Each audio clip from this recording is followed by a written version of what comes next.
Welcome to The Source, where we combine the headlines with in-depth conversations with the newsmakers themselves. Today on the program, lawmakers weigh in on making Vice President Leni Robredo the drug czar. I'll hand in to you full powers sa drugs.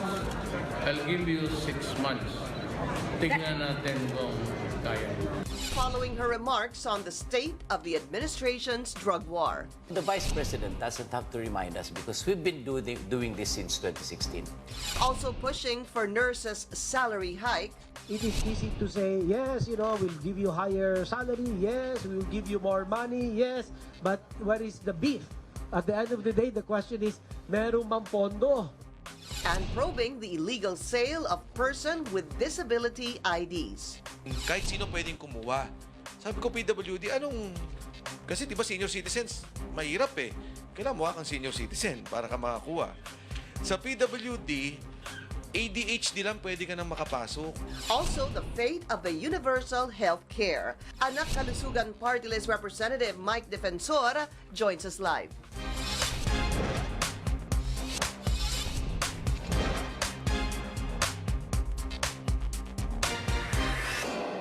Thank you for joining us. I'm Pinky Webb. Malacanang says that the president is serious in his offer to make Vice President Leni Robredo the drug czar, following the vice president's comment that there is a need to tweak or assess if the Duterte administration's war on drugs is a failure or not. Robredo questions President Duterte's offer. She thinks that this is an admission that the drug war has failed. Also, a lawmaker vows that nurses will get their salary increase soon, even if the health department says that implementing the basic pay hike will be a challenge because it's not included in their proposed budget. And an investigation on the so-called person with disability ID cards for sale.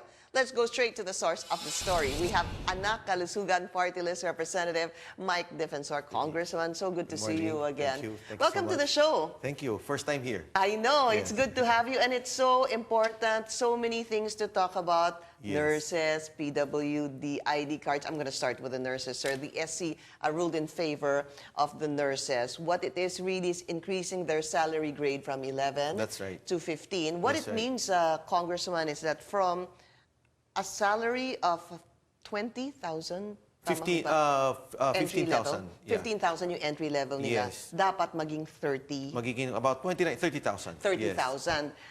Is there a problem with funding, sir? Actually, if you look at the case on what happened, medyo naging magulo yung proseso because the approval of the law came in 2002. And then there was no increase in the wages of the nurses. In 2009, they came out with a joint resolution for classification of the different salaries of government employees. And in fact, in that EO, it was increased from salary grade 10 to 11. So, well, okay na yun, tapos na. Supreme Court now came out with a decision. Sabi ng Supreme Court, tama yung batas. So it should start at salary grade 15. So the thing is, I know it's not anymore a question of is it justifiable? Dapat ba natin gawin to? Of course, everyone knows that the nurses should really be given a better salary than what they're getting now. And there's already a law. So we really need to come up with the funds to increase their salaries. And one of the proposals that I said was to get it from the Miscellaneous funds. Personnel Benefits Fund, which happened before, during the time of President Duterte. They got it from that fund and they increased the salary of the military. The uniformed personnel, sir. Ito yun. Ito ba yung miscellaneous funds, sir? Yan yun, that time. So sinasabi ko rin, then we can do that because there's already a law, then we source the funds from the miscellaneous personnel. Or number two, because the President anyway ordered the increase of salaries under the salary standardization law for teachers and nurses, pwede naman itong gawin next year. So kahit anong mangyari, it will happen. But the problem is, it will only be contained with the public, those working in the public institutions. So let's begin again, sir.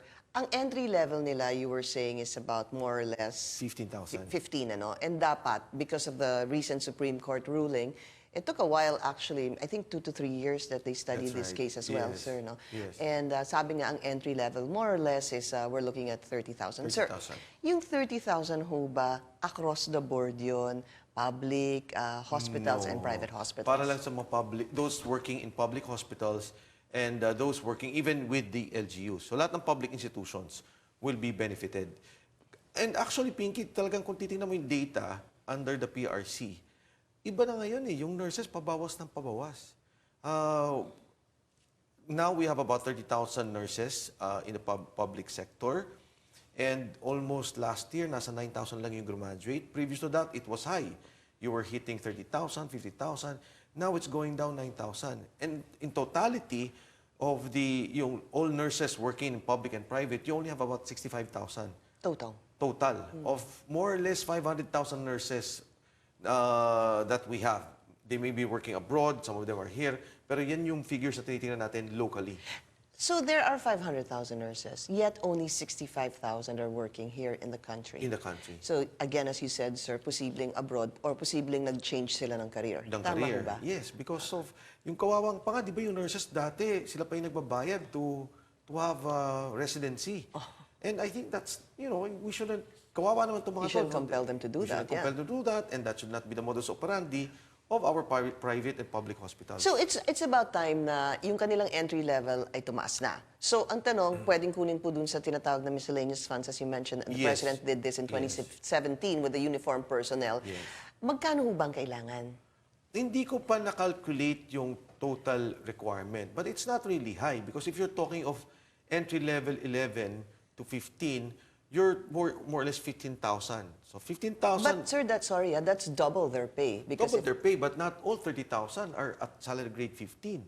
So hindi na siguro mga I don't know 5,000 nurses are at that grade. So it's not gonna be hard for the government to do that.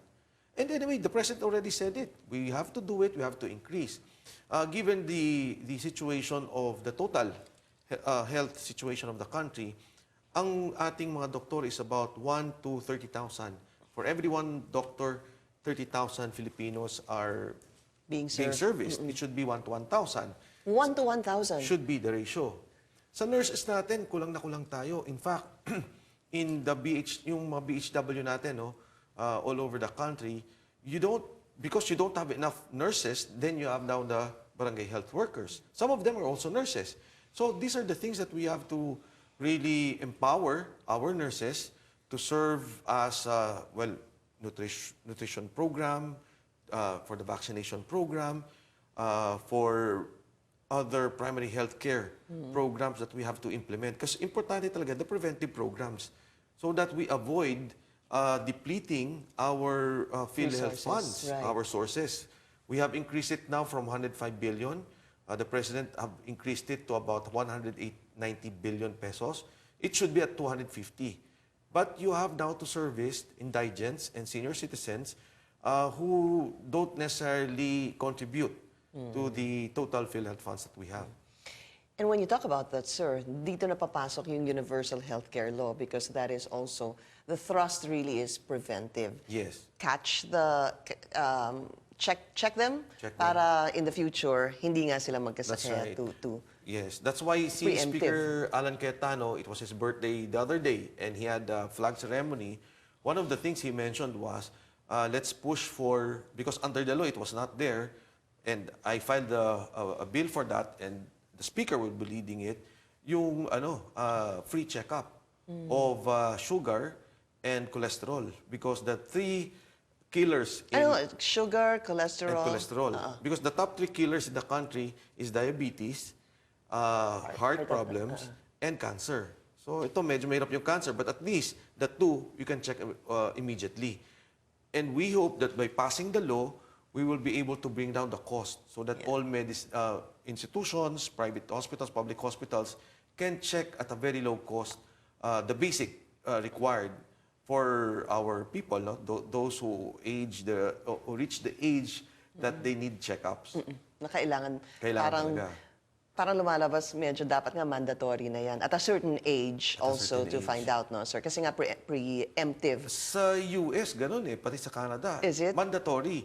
Because ang ayaw nga nila is they spend more for a problem later on. Yeah. So, gamutin ka dahil may hindi sakit ka nila bibigyan na. ng support pag hindi ka nagkaroon ng mandatory check-up. Okay. So, sir, balikan ko lang yun sa nurses. So, you don't have an idea right now how much is needed to augment the budget No, I because it's don't. not part of the DOH Yes. budget. Yes.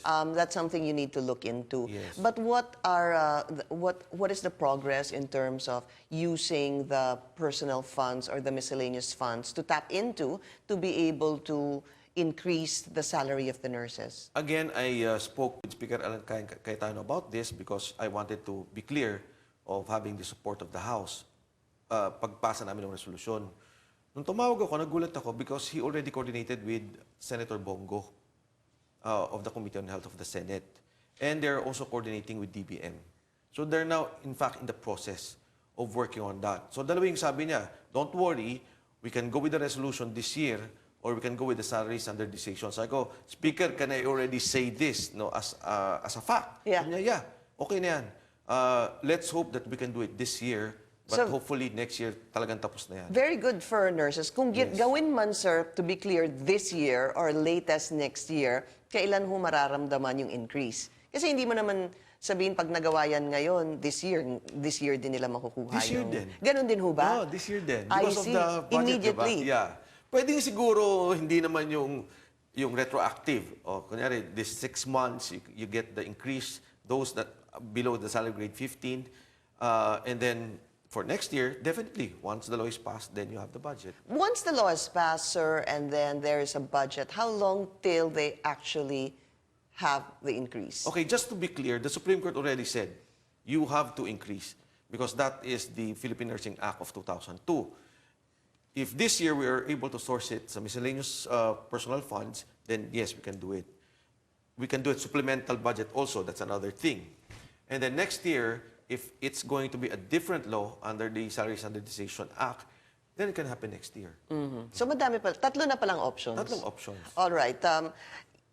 Be Happy versus PhilHealth. Before we go on a break, you mentioned Senator Bongo also. There was a report that pinagsama niya supposed to be mag-meeting ang Be Happy and PhilHealth. Yes. Ito ho bang problema sa pagbayad sa PhilHealth? Plus, sir, yung sinasabing ghost patients, etc. Do you see a more efficient way possibly to be able to make both organizations meet in terms of payables rather? Definitely. In fact, si PhilHealth naman, inaayos naman niya this year. Actually, first time ko to nakita na walang COA during the approval of the budget. No COA findings because they did not give access to COA. PhilHealth did not. It was already computerized. Basic lang naman, pinking ginagawa eh. Yung bill ng hospital, yung recommendation ng doctor, yung certification na PhilHealth member ka, about 6 documents. Checkin lang yun ng PhilHealth. Ang ginawa lang, hindi nila binigyan ng access yung PhilHealth. When we ask, sabi nila, kasi daw, they're trying to computerize everything. But I doubt that. But anyway, sige, pabayaan na lang natin yung ganung reason nila. You're talking about 122 billion that should be audited by COA. Of the 122 billion, I would think for patient support, you're talking of 60 billion. Half. Almost half, yeah. Ngayon, ang nangyari, nung inaayos nila itong computerization, siguro may mga hospital taga na hindi nabayaran kaagad. So ako naman, parang feeling ko sa mga hospitals, and I thank Senator Bongo for interceding and fixing this, kasi parang feeling ko naman, teka lang, bigyan nyo naman ng chance. Because there are so many cases, Pinky, in PhilHealth na nagkakaroon na lang sila ng arrangement with the private hospitals. For example, isang hospital, 15,000 ang pneumonia. Ang case, ang tinatawag na all case rate. Kahit na ginastos sa'yo 5,000, 3,000, babayaran pa rin ng PhilHealth ng 15,000. So 1,000 times 15,000 is how much? 1.5 million? So, pag nakita nila later on ng audit na, uy, teka lang, nagsumobra ng 500,000. And then, in the board, and you can see all these resolutions, it's there, nag-arrange na lang sila, o sige, bayaran mo lang 200, bayaran mo lang 300. So it's been happening. So what's the solution? Actually, the solution is already there. It's the computerization. So we all have to computerize, and it's basic. All you have to do is send the PhilHealth billing, the hospital billing, ano yung ginawa nyo sa mga pasyente, so on and so forth. Sinabi na ito ni Senator Lacson before na ang tingin niya, 150 billion yung nawawala sa PhilHealth. In totality of about 5 years, I think. Because ang nangyayari nga, pneumonia for the past several years, 5 years, if you look at the data, you would think WHO would say na may epidemic tayo. Sa dami ng claims, sir. Last year, it's about 800,000. The year before that, it's, I think, 901 million. So these are the things that we have to correct because we cannot deplete yung PhilHealth funds. So that the answer there again would be computerization, sir. It's actually there already. In the Oo, process. in the All right, process. we'll be taking a short break, but we're going to talk about this so-called PWIDs for sale scheme. They want to look into this. This is The Source on CNN Philippines. Please stay tuned.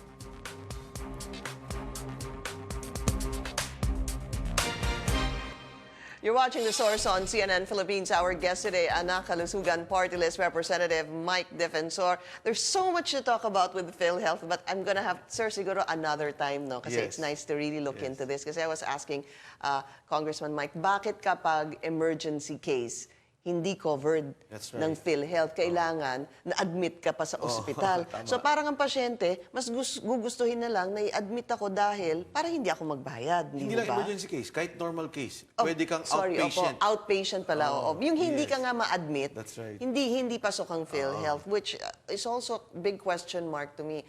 Anyway, but we have to change topics, sir. PWD, persons with disability IDs for sale. Yes. So you have Congressman Yap saying, this is the premise here. Pumunta daw siya sa restaurant, a family of 6, nakita daw niya 4 doon sa pamilya, naglabas daw ng PWD ID card. So medyo nagtaka siya.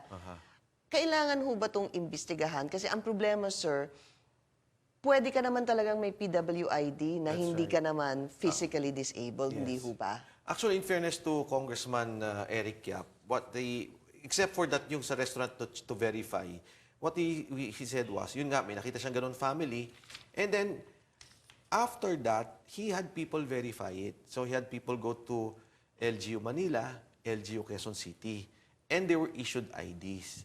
So, Na hindi people with persons with disabilities. yes, So nakakuha sila. Oo, mga staff niya. So parang sinasabi niya, malitong ganito.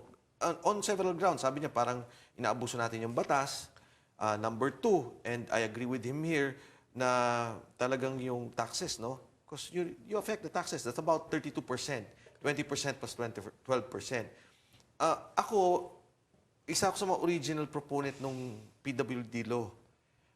Because if you recall, yung senior citizens pumasa, tinanggal yung PWD. It took time before the PWD law was passed.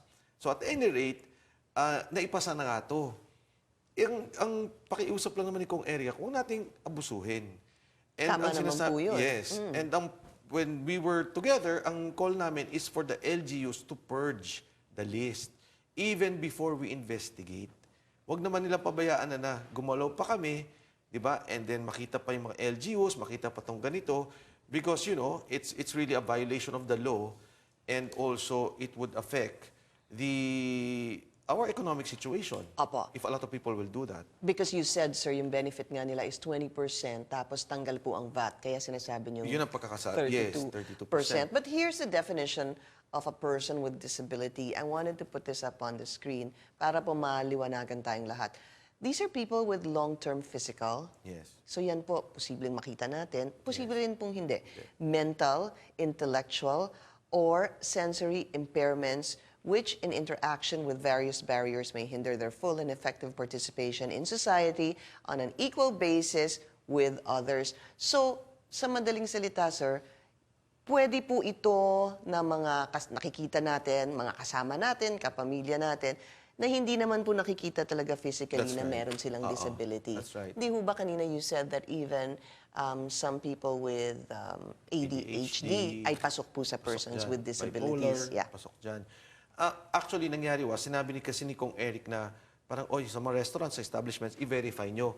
After that, I spoke with him. No, we were just seated together. Sabi ko, Kong Eric, ano yung plano mo doon? Kasi nga, parang it should not be a shaming campaign. And sabi niya, no, parang i-check lang nila so that baka fake yung ID. I-check, wag itanong, ikuna lang na picture, i-check sa LGU. But then he agreed, sabi niya, yeah, i-focus natin yung LGU listing. Kasi sabi ko, ang tingin ko dito, lahat nito, totoong ID. Ang tingin ko talaga, dinaya nila to get the IDs, or make Hindi, kalokohan. you're saying hindi fake ang ID. Hindi fake yung ID. Yung taong nag-apply, hindi dapat eligible for the ID. That's right. Because Okay. some of them would get certification from doctors, from ganito, from ganyan. So if an LGU would find out na hindi totoo itong ginawa mo, doctor, it could be basis to take... Definitely revoke it. Revoke the Ano license. pa, sir?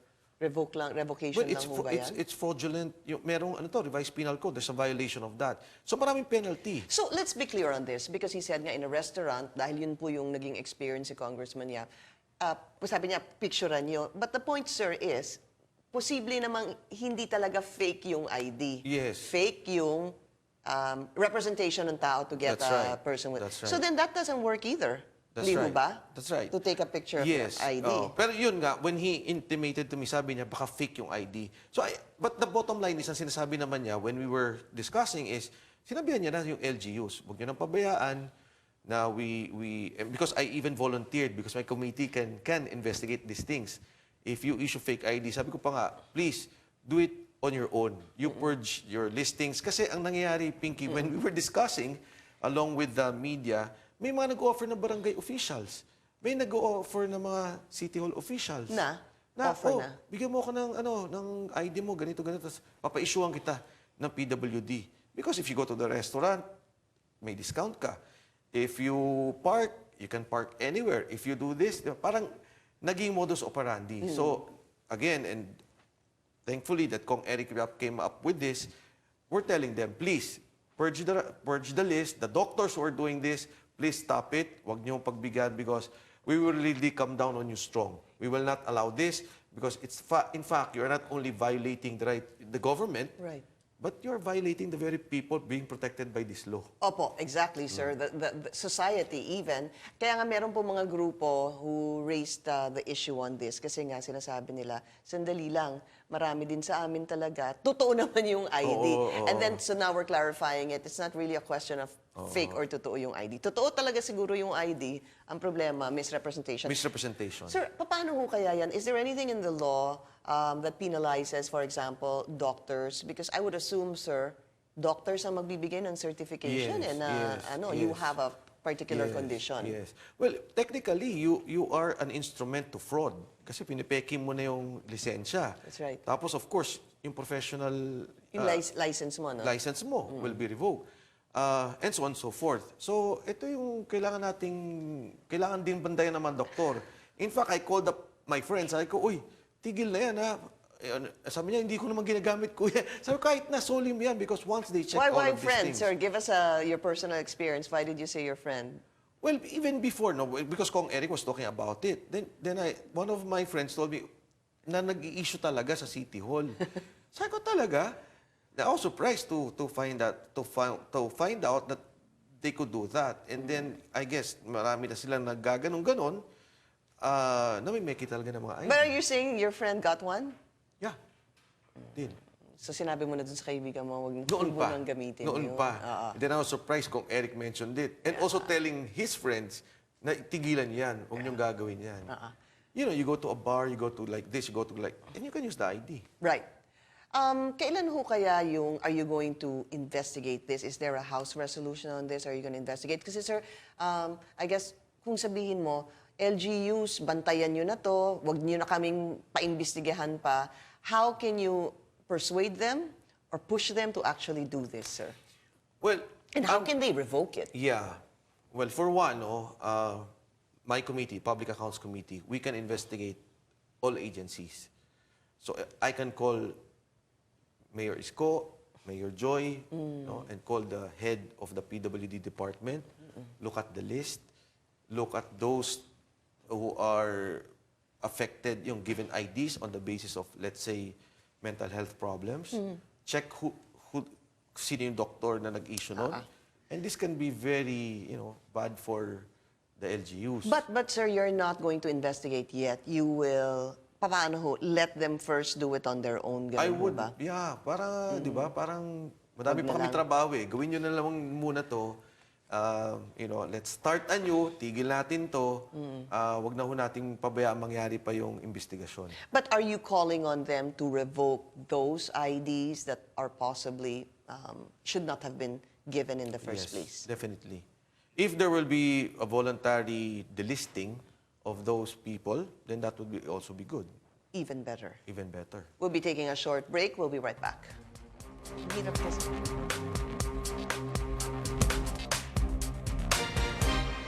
You're watching The Source on CNN Philippines. Our guest today, Anakalusugan Party-list Representative Mike Defensor. Sir, I wanted to get your thoughts on this war on drugs. The President and Vice President Leni Robredo. What is your assessment so far? Does it need tweaking, as the Vice President is suggesting? Sometime in the 1990s, when I was a counselor, I already asked for a street-level campaign against drugs. Again, in Congress, we were there and I would speak about the drug problem. This was the worst times of, even the recent times naman has really been bad because you have other drugs coming out. I've always believed that it should be attacked on a street level because you have drug pushers in the street level. Even before they would argue that it should be rehab, go to the big source. Pero ang problema natin, hanggang street level nandyan, tuloy-tuloy pa rin yung benta eh. Sa ginawa ng Pangulong Duterte, yung pati street level natakot. Dati kasi pag kami nahuling isa, sabi na may papalit na isa. Ngayon wala eh. Pag may nahuling sila, nawawala talaga. No, talagang humihinto, nagkakaroon ng takutan. Says who? Well, you see it. You see it in every barangay, in every community. Project 4, which is part of my district, was one of the worst hit. I think 90% ng mga tao doon. Even before, the drug-related cases, about 90% are either perpetrated by those under illegal drugs or related with drug trade. So, ako, tingin ko, effective. Okay, so no need to tweak it? No. I mean, if you go back to the setup na, okay, let's rehab everyone, let's not arrest these people, let's not do this to... Kasi you really have to arrest people eh. You really have to scare them and to make sure na walang ganon. Even my children, when I talk to them, sinasabi ko sa kanila, alam niyo, sabi ko ngayon with the drug campaign, pag kayo nahuli, kawawa kayo. Because ang sasabihin, anak kayo ng politiko, anak kayo ng gaya. So sabi ko, mag-ingat kayo. Because you will not only be punished under the law, but you will be shamed because of your status in life. Yeah. And I think maraming natatakot sa ganyan. A quick question, sir, before you go. What are your thoughts on the President offering the Vice President to be the drug czar? Well, sabi niya 6 months, di ba? Hiningin lang mas matagal. Ako, tingnan nila kung kaya talaga nila. Kasi talagang mahirap eh, yung kampanya against drugs. Would you be open to that? If The Vice President would becomes a accept drug it, czar, yeah, eh? but huwag namang 3 years. 1 year siguro. Pag hindi naging effective, balik na dun tayo sa dating formula. All right, maraming salamat, sir. We'll guest you again, ha? Pag-usapan pa rin Thank natin you yung so ang dami kasing health issues that need to be discussed. Maraming salamat kay Anakalusugan Party-list Representative Mike Defensor. Thank you for joining us here on The Source. I'm Pinky Webb. You're watching CNN Philippines.